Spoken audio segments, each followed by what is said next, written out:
Bona nit i benvinguts a la Quas Televisió. No se'n vagin fins al final, que hi ha moltes sorpreses. Connectem a la Casa Blanca amb les últimes notícies. Donald Trump diu que ell no sabia res de l'atac a la refineria de gas més gran del món. Netanyahu diu que ha sigut ell. Donald Trump només despertar-se ha dit: els europeus som uns covards per anar a recolzar-lo. I ara feu el favor de comparar aquestes imatges.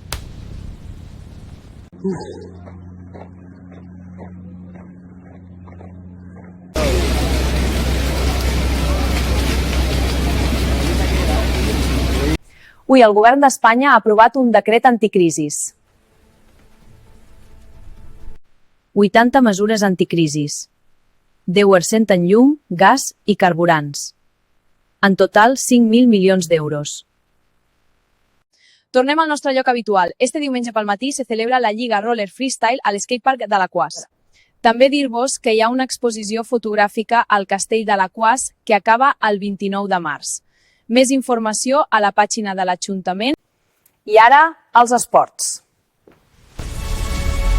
Avui comença una nova jornada de Lliga. Demà dissabte juguen el València i el Llevant i el Gobat.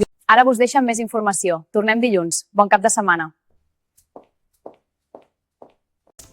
Dissabte molt núvol, diumenge molt de sol i de 9 graus i dilluns vent, núvols i sol. Tornem dilluns. Les farmàcies de guàrdia per al cap de setmana són: divendres per la nit, guàrdia a la farmàcia Miguel Hernández, número 1. Dissabte nit carrer, Albacete, número 10. Diumenge estaran al carrer Antònia de Oviedo 11. ¿Está Netanyahu? Dígale que se ponga. Netanyahu, que digo yo que ya está bien de quemar la gasolina.